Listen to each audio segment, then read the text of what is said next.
Today we are here and very fortunate to have a bipartisan group of state lawmakers to discuss some of the policy proposals CBIA has put forward in its 2021 agenda and our Rebuild Connecticut pledge, as well as their views on what we will be seeing at the state capitol over the coming weeks. Now, before I introduce our panelists, I just want to remind everyone at home that this is meant to be an interactive session, so please use the chat function located in the middle of your screen to submit any questions. So with that, now I'd like to get on to introducing our speakers. So first, I'd like to introduce Senator Kathy Austin from Connecticut's 9th Senate District, which includes the towns of Columbia, Franklin, Hebron, Lebanon, Ledyard, Lisbon, Marlborough, Montville, Norwich, and Sprague. She currently serves as the chair of the Appropriations Committee and also serves on the Public Safety, General Law, Legislative Management, Regulation Review, Transportation, and Veteran Committees. Also with us is Senator Heather Summers from the 18th Senate District, which include the towns of Griswold, Groton, North Stonington, Plainfield, Preston, Sterling, Stonington, and Voluntown. She's currently serving as the ranking member on both the Public Health and Transportation Committees, and also serves on the Appropriations and Executive and Legislative Nominations Committee. Also with us is Representative Jason Rojas of the 9th House District, which includes the towns of East Hartford and Manchester. And he is the newly elected majority leader of the Connecticut State House. And he's now responsible for all the committees, but he spent a number of sessions as the chairperson of the Finance, Revenue, and Bonding Committee. And then finally, Representative Tom O'Day of the 125th House District, which includes the towns of New Canaan and Wilton. He is one of the deputy minority leaders serving on the Environment, Transportation, Judiciary, and Legislative Management Committees. Good morning to you all. Now let's start right off with a question on what are your priorities going into the 2021 legislative session? Senator Austin, I'd like to start with you, and then we'll go right in the order that I introduced you. So. Well, thank you very much. It's a pleasure to be here this morning, and I say good morning to all my colleagues and everyone that's on the call today. I have essentially a number of different priorities. One of them is to modernize gaming in the state. That would protect some 12,000 jobs in Eastern Connecticut. It's been a major priority of the Eastern Connecticut delegation, and it is something that I think needs to get done this legislative session. And I'm hopeful that we can get that through the legislature this year. I also put in a number of bills revolving around mental health.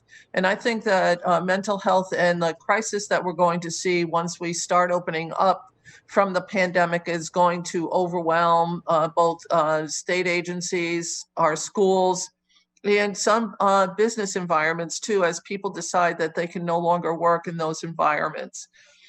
In addition to that, I put in a number of bills revolving around opening up a pandemic office to make sure that we're prepared for the next event and to put in place structures that would outline what our schools should do, how we can help our small businesses and our nonprofits to be successful.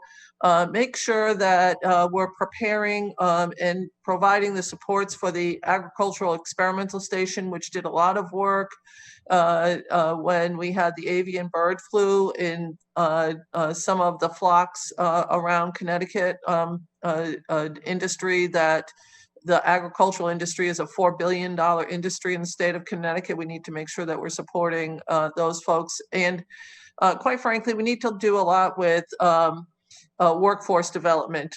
We are going to see a lot of people that need to repurpose their careers because some of the industries are not going to come back at full force for months, if not years. Those are my general legislative priorities this session. Fantastic. And how about you, Senator Summers? What are your priorities for the 2021 legislative session? Well, thank you for hosting this today. Thank you to my colleagues for joining me, and thank you to folks who are tuning in. And I look forward to the dialogue with the questions and answers. My priorities this session really focus on the pandemic and COVID. As the ranking member of public health, this is my fifth year on public health.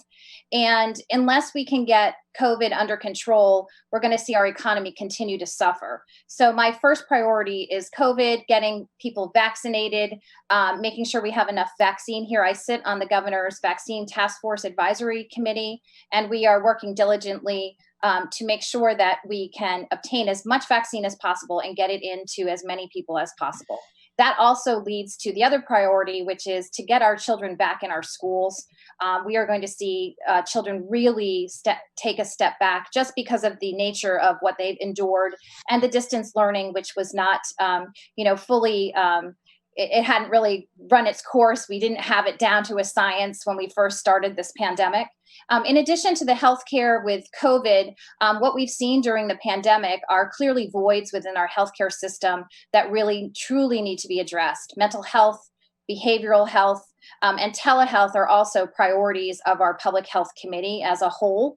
We will be hearing them as large committee bills so that we can provide opportunities for all in a bipartisan way to come in so we can shape our legislation with the best ideas moving forward. Along with that comes with other priorities as far as a former business owner here in the state of Connecticut for 20 years. I clearly have always been dedicated and think we need to rethink about the way we demand whether it's professional licensing and the regulations that really put a stranglehold on our small businesses and our individual businesses that are trying to survive here in Connecticut. So I think we need to do a serious look at what we've done in the pandemic through executive orders for businesses that have actually really been positive, and make sure that those are codified in statute. That would go a long way for many of the small businesses that I have spoken to.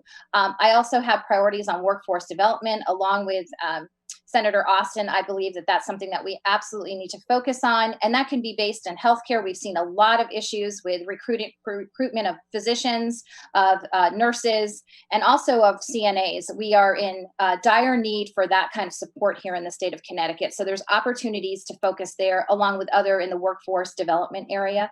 And lastly, I think we need to consider serious tax relief for our businesses. Some of the larger businesses have been able to wear through this pandemic fairly well, but our small businesses have been really significantly impacted. We've lost over 1,100 restaurants in the state of Connecticut alone. So we need to think about what we can do as a legislature to ease the burden for our small businesses, because they are our employers. They're going to help grow our economy, et cetera. So those are my top priorities, along with gaming. That's a very big issue in Eastern Connecticut. Senator Austin has taken the lead on that, but she has full support from the Eastern Connecticut delegation. And it's something that's not just good for Eastern Connecticut, it is good for the entire state of Connecticut. So those are a few of my priorities. I look forward to working in a bipartisan manner to try to do what is best for Connecticut to get us back and up and running and get our economy back to where it should be. Thank you. Mr. Majority Leader, what are your priorities for the 2021 legislative session? Thanks, Eric, for having me on, and to my colleagues, thanks for joining us, and certainly to all our guests in the business community, thanks for the opportunity to join you today. Similar to Senator Summers, Senator Austin, some of the things that they said, most important, I think, is ensuring that we continue to ramp up testing and getting our vaccination process right so that we can build confidence and rebuild confidence in the residents of Connecticut to try to know that they feel safe to resume some of the normal activities that I think we need them to resume, not only for their health, their personal health, and mental well-being, but also for the health of our state's economy and so many of our businesses that have been impacted by the pandemic. Certainly supporting a lot of those businesses. A lot has been talked about the restaurant industry and the impact that's been had on them.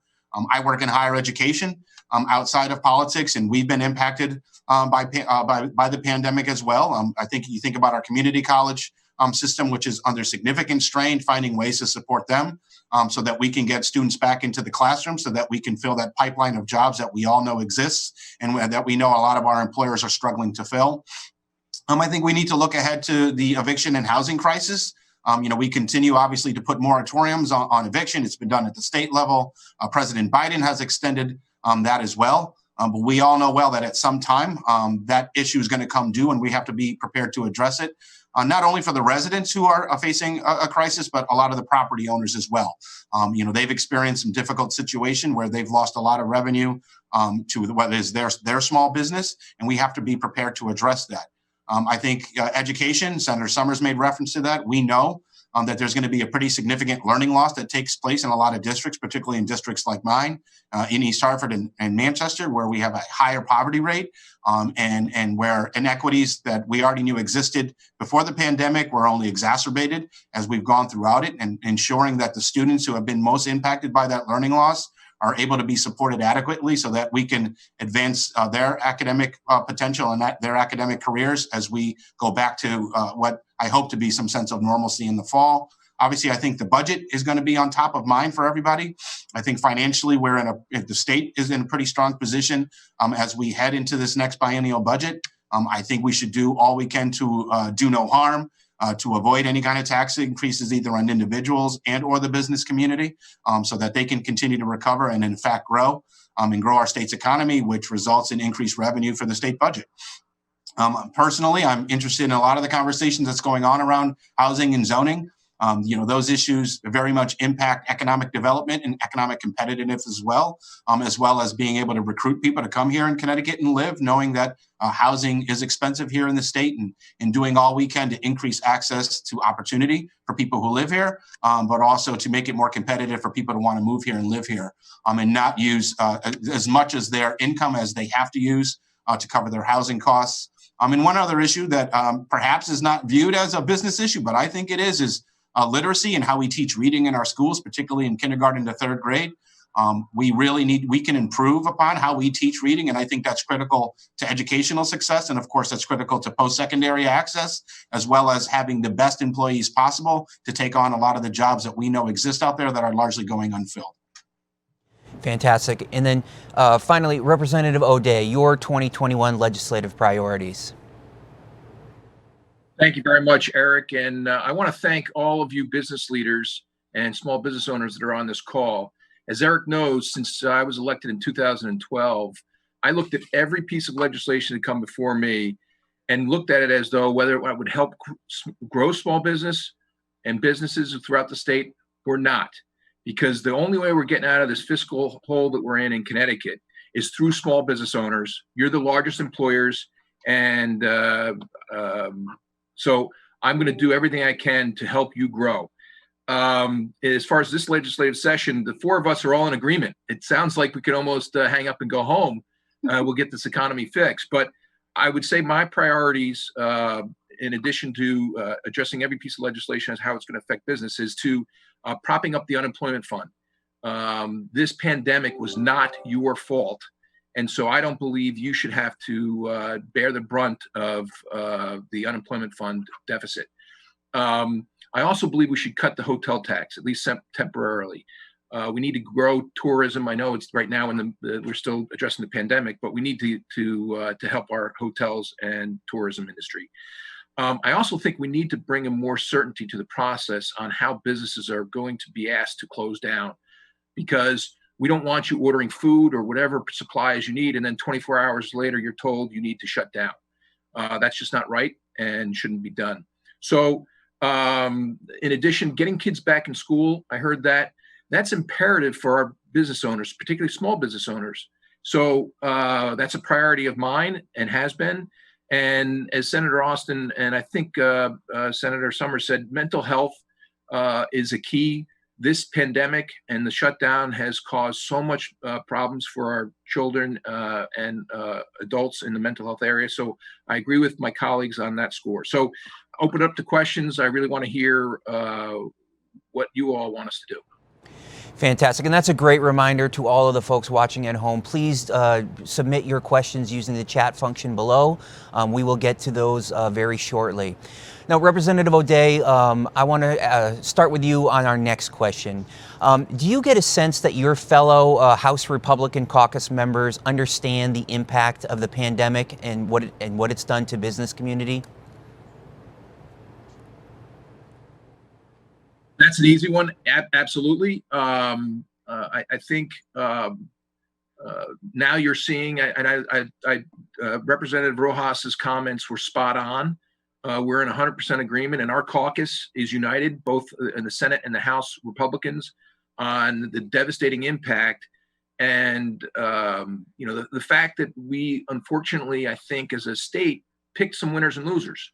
A lot of small businesses were shut down, but the big box stores were allowed to stay open. And that was one of the biggest problems I had, because if you want to control crowds, it's easier at a mom and pop store than it is at a big box store. But that being said, I think going forward, the caucus is in unity in helping the business community. Fantastic. And how about you, Representative Rojas? Are the House Democrats, do they understand, all of them, the full impact that the pandemic has had on the business community?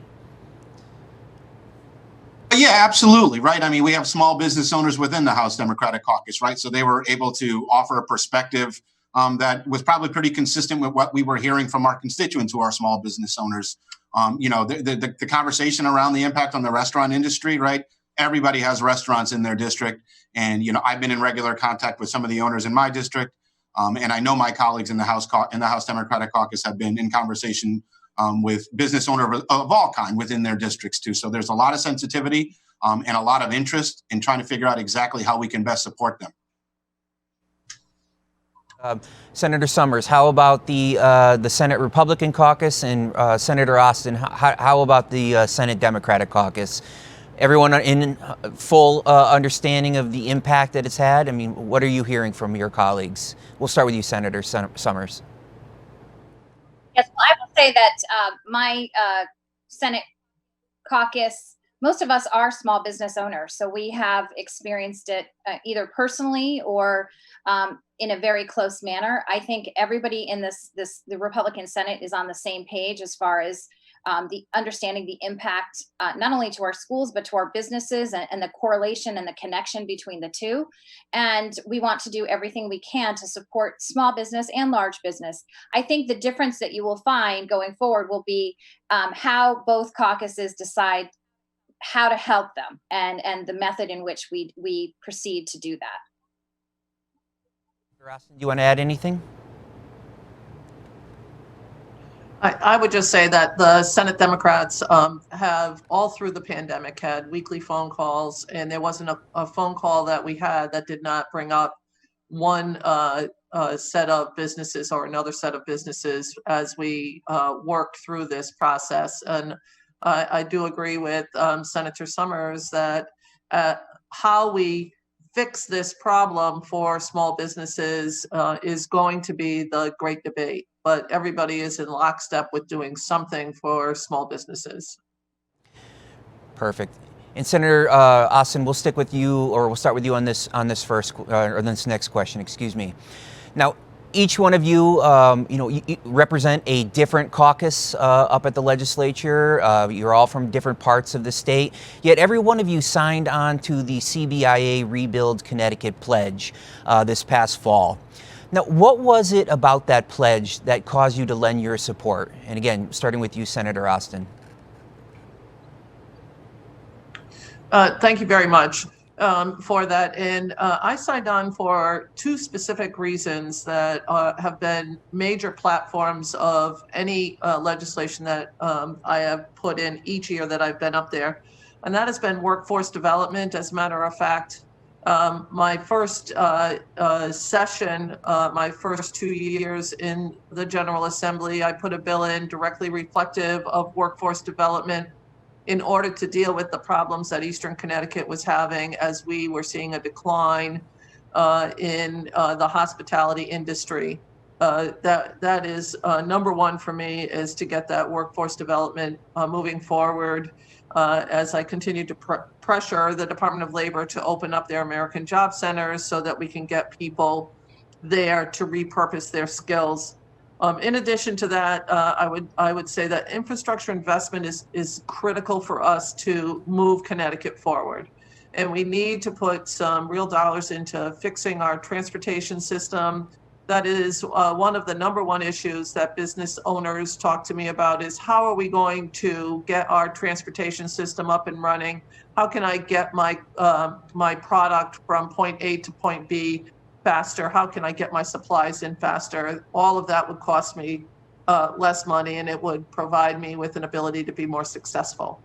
So those are the two major components of the Rebuild platform that I signed on for. Fantastic. And certainly transportation, an issue we're going to get back to a little later in this segment. Senator Summers, what was it that that attracted you to the Rebuild Connecticut pledge enough to lend your support to it? Well, as a former business owner for many years in the state of Connecticut, workforce development is very important to me, as Senator Austin had mentioned. But one of the primary reasons I wanted to sign on was I liked your mandating change in a bipartisan way. I thought that was very important, and I think we need more bipartisan input into the budget and into bills going forward. Even though we are overwhelmed by one party, we need to have all voices at the table so that we can come up with the best legislation for the people of Connecticut. I also am very keen on the apprenticeship program that you mentioned with tax credits. I know that's something that my business could have used, and I would like to see a more focus with our schools so that when we graduate somebody from high school, they actually have, whether it is a micro certificate, so they have a skill when they're graduating from our high schools, and work with businesses to create an apprenticeship program in a standard high school so that when we graduate children from school, if they can't afford to go to college, they have an opportunity to have the skill to go to community college and move on. It's done in other countries. It's very successful. And that's something that I had a bill on last year with Senator Martin and Senator Formica. And I'm hoping that we can continue that. Those are the real reasons why I signed on to your pledge. We appreciate that. Representative O'Day, why did you sign on to the Rebuild Connecticut pledge? 3 words, all of it. At the end of the day, we need to grow small business, and that's been my mantra since I got to Hartford. And Eric, as you know, I come to you all the time and say, what do you think? How can we fix it? So any legislation that comes before me that isn't going to grow jobs, I'm going to have a problem with. Perfect. Well, Representative Rojas, it's going to be really difficult for you to beat all of it as an answer, but what was it that caused you to sign on to the Rebuild Connecticut pledge? Yeah, no, listen, upon reading it, I articulated a vision for how we can improve our business climate and grow our state's economy here. And I happen to believe that if it came from CBIA, that it reflects a pretty broad spectrum of businesses here in the state of Connecticut. So that's helpful information for any legislator or any policymaker to be aware of. It was a vision, I think, for moving our state forward that many components of it, were consistent with things that I think are important to moving the state forward. Great. Now, this question, I'll direct it to any one of you that want to answer it. Something you said, Senator Summers, in your last response about all voices being at the table and how important that is. There's obviously one key voice that's not going to be allowed in the building this year, in the Legislative Office Building or the Capitol, and that, of course, is the public. Now, what steps are you in your caucuses trying to take just to ensure that there continues to be as much transparency as possible in the legislative process? And I'll take whoever wants to start, please. I'm happy to start with that. The fact that we are in a virtual session is difficult for many, and our caucus did not agree to the rules because we felt very strongly that the people of Connecticut should have an opportunity to come and have their grievances and their voices be heard in person. We have been able to manage voting in that way. We thought that there should be an opportunity for that. Not everyone has access to computers, to Zoom, to broadband. People can still submit written testimony. And we also thought that if we were going to have a virtual session, that we should focus on the bills that really pertain to the budget and COVID related, that we should not be hearing highly emotional and controversial bills that could be set aside until the next year after the pandemic has passed us. So that's where our caucus has stand.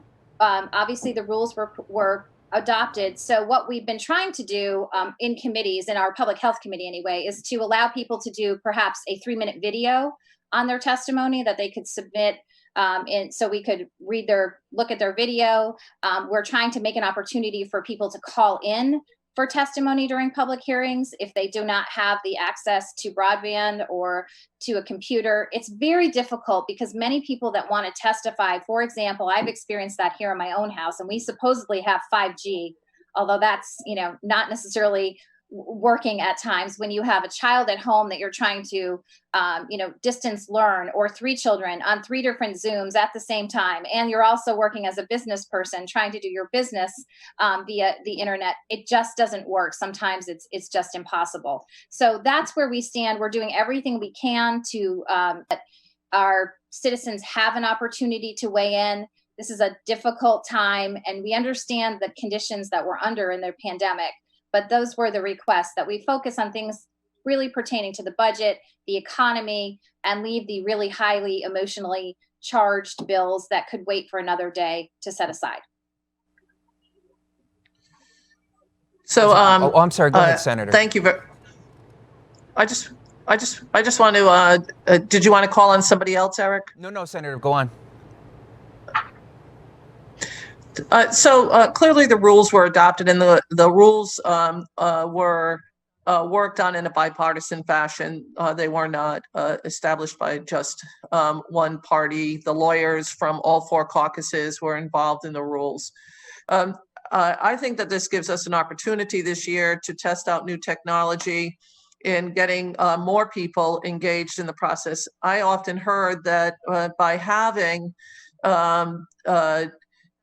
testimony at 11, 12 at night or 1 in the morning, as the case may be, that it often shut off people that could not spend all day and all night there. So I think that as we go through this, working in as many platforms as possible, that we will figure out a way to have everybody have their voice heard.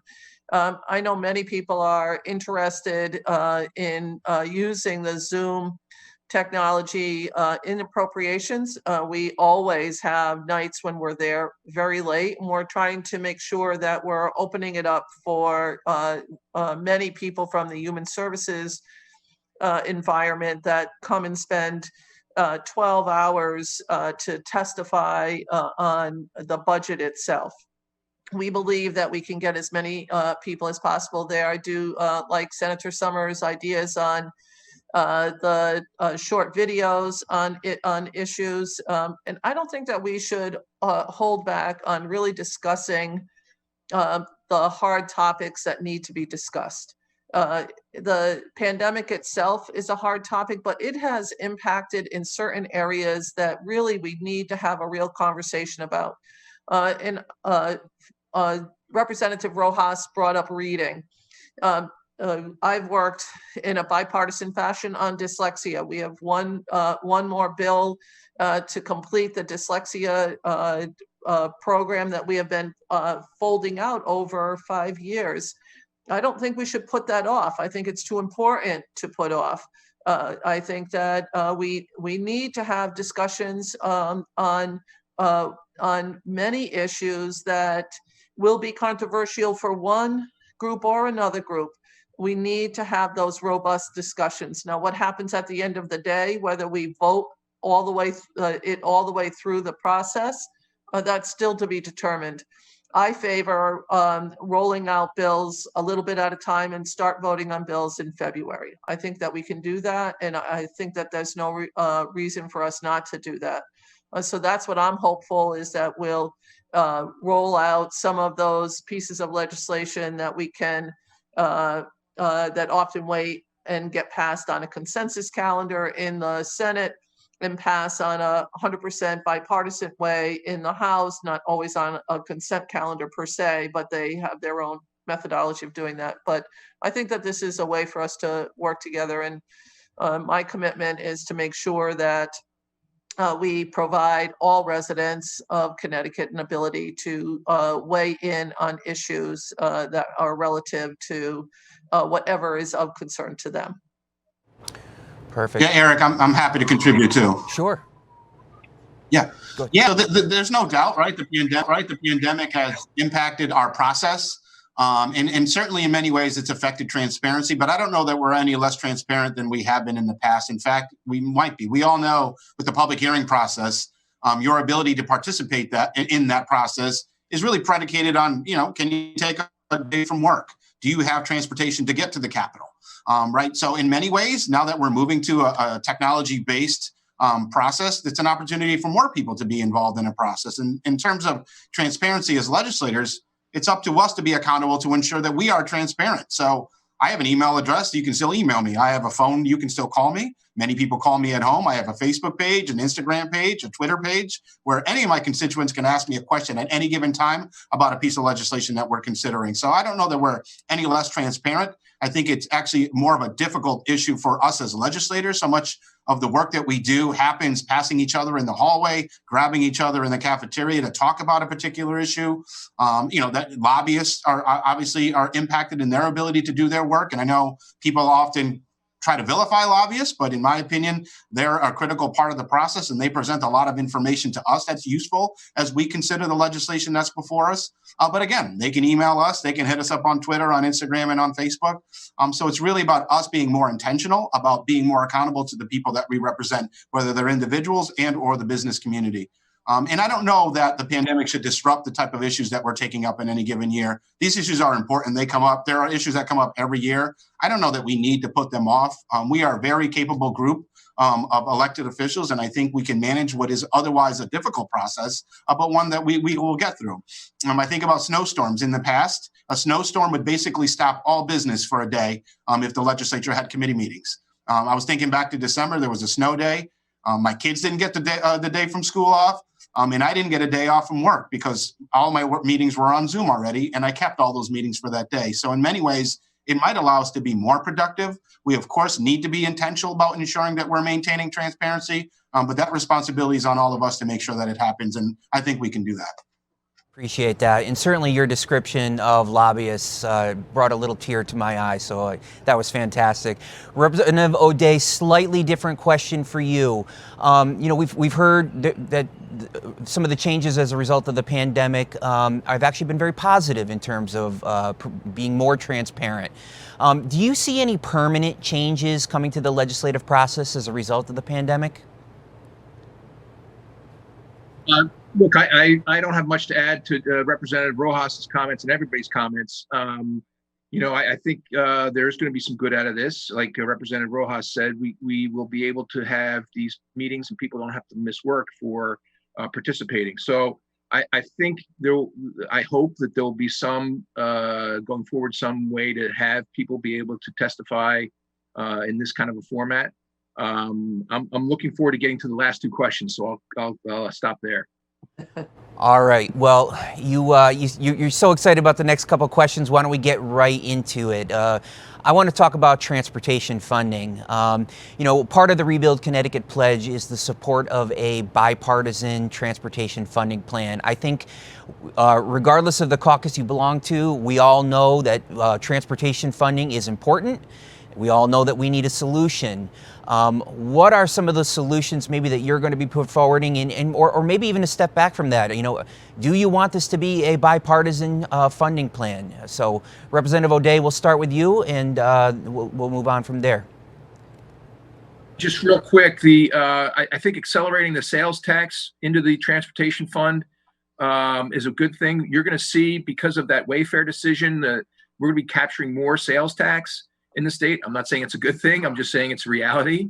And so I think a way to increase the transportation fund is to push that money or get more of that money it's going to be extra. It's going to be more than we anticipated, and put that directly in the transportation fund. I do believe we should take out all of the costs that we had put in there for wages and pension obligations that weren't in there initially. And I think through the sales tax and taking out the expenses that were put in there, we can certainly have enough money to spend on transportation. Fantastic. And I don't want to skip anyone who wants to weigh on this, but certainly I know that Senator Summers, you are the ranking member on transportation. I'll defer to you next if you'd like to join in. Sure. I would say that I think we need to do a reassessment of what transportation looks like, especially after we've just gone through the pandemic, and talk to the business community to see how they are going to go on in the future for employment. I know many of the businesses that I've spoken to in New York, for example, they are selling their real estate and their people are working from home. So what are the needs for transportation with the way that COVID has transformed our business community, the way we deliver services, and also what are the needs going to be for transportation? I think we need to relook at that.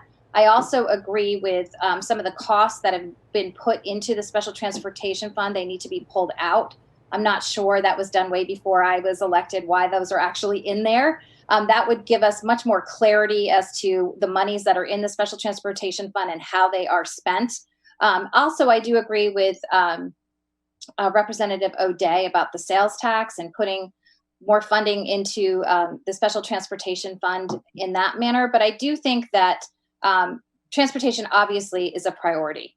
We need to come together to figure out the best way to provide the funds that are necessary to upgrade our transportation systems, but we need to know what that's going to look like. Are we going to have as many people commuting as we were previously? I know that many folks that live in Greenwich that were working in New York, they're not even taking transportation any longer, not just because of COVID, but because now they're working at their homes. So I do think that we need to have a reassessment as far as that is concerned before we move forward. I am a little concerned. There is the Secretary-elect of Transportation in Washington announced his idea of a national gas tax that he has floated, even though it is very regressive in its nature. That is something that's concerning if that goes through, plus our gas tax here in the state of Connecticut. What is that going to look like for our middle class citizens that not necessarily have the opportunity to work out of their homes and have to travel the furthest to get to work? So all those things I think need to be considered. And I'm hoping that we can do that in a bipartisan way so that, again, all ideas are on the table. Fantastic. Would anyone else like to go ahead? Go ahead, Senator. Thank you. I appreciate everybody's comments on this. And many of us on this have been on transportation. I'm on transportation right now. I think that all ideas should be on the table, but I would remind people that should we move more expenses into the general fund and more revenue out of the general fund, it will impact some of the areas that we cannot impact, and that is the social service network that we have. Our nonprofits are essentially small businesses. They hire many people, and to expect them to go years and years without properly funding them is unacceptable. And if we move more money out of the general fund into the Special Transportation Fund and we move more expenses in, the ultimate goal that what will happen is we will see a decrease in services in areas where we moved former state jobs into the private nonprofit sector that essentially dropped our costs down on the general fund side of things. In regards to transportation itself, it is true that the upper echelons of our economies are now working from home, but that is not true for what we call essential workers, those that work in nursing homes or group homes. They took public transportation every day to go to that nursing home where our moms and dads are, that group home where we take care of the most fragile residents in the state of Connecticut. Those people took public transportation every day. Now, they were not on trains; they were on buses, and those that took that public transportation did not see a decrease in ridership to the extent that trains saw a decrease in ridership. And we actually provide more subsidies for trains than we do for buses in our special transportation system. So I think that there is a lot to look at. I agree, but I'm hoping that people step back from the partisanship and say that we're going to move more expenses into the general fund, which happened well before, I think, any of our times. take that revenue out, because those small businesses, those nonprofits, which employ thousands and thousands of our residents and take care of thousands and thousands of our residents, will be the ones that are impacted. Perfect. Representative Rojas, would you like to add anything? Yeah, no, absolutely right. The one thing I will say there are likely no popular solutions to addressing the transportation issue, but then again, we're not elected to only act on popular things. We're elected to make hard decisions, whether they're popular or not. And the reality is, the gas tax at the federal level hasn't been raised since 1993. Inflation has gone up 77% since then. The state gas tax, I don't think, has been raised since the late 1990s. In fact, in the late 1990s, it was politically popular, I'm sure. We reduced the gas tax, right? And that has all ramifications for the decisions that we have to make today. And largely, we've been handed a system, all of us, I think, all of my colleagues here on this panel, we've been handed a system that most of us had no business in designing. So we've been set up in this way. When personnel costs were moved into the STF 30, 40 years ago, that in hindsight, which is 2020, probably not the best decision to do that if we really want to dedicate these limited resources to actual infrastructure improvements. But the other side of that is you do have to pay for personnel to get these projects done, whether it's the engineers who are designing our projects or the folks on our highways who are building them. Those are costs that have to be factored into transportation, and we have to fund them. So we know we have limited options to do that. Tolls seems to be off the table. The House chair of the Transportation Committee has indicated they're not even going to have a hearing on that. So that's off the table. Increasing the gas tax is popular with no one. So that we'll have to see how a conversation around that goes. We do know that the governor recently signed an MOU on the Transportation Climate Initiative. I think we all need to learn a bit more about that, but that likely will have the effect of increasing gas taxes. And we'll have to see exactly how that revenue that's generated from that comes back to Connecticut to invest in our infrastructure. But we all know, I think those of us on the panel and those who are participating from CBIA now know it's one of the most critical issues that we're dealing with as a state. So does it require a bipartisan solution? I think it does. I think the best policy is often bipartisan policy, and I think we can get there.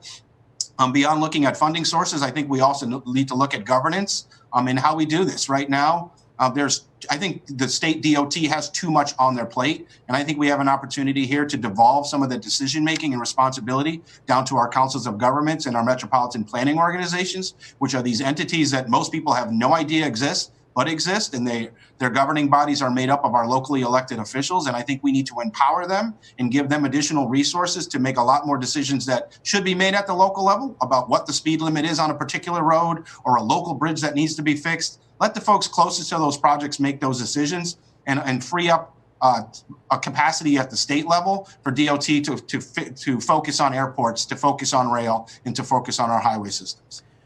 Fantastic. So we're running very short on time. So I would ask, I want to start getting into the audience questions. And I would just ask that going forward, we all keep our answers as brief as possible, just so everyone can weigh in when they want to.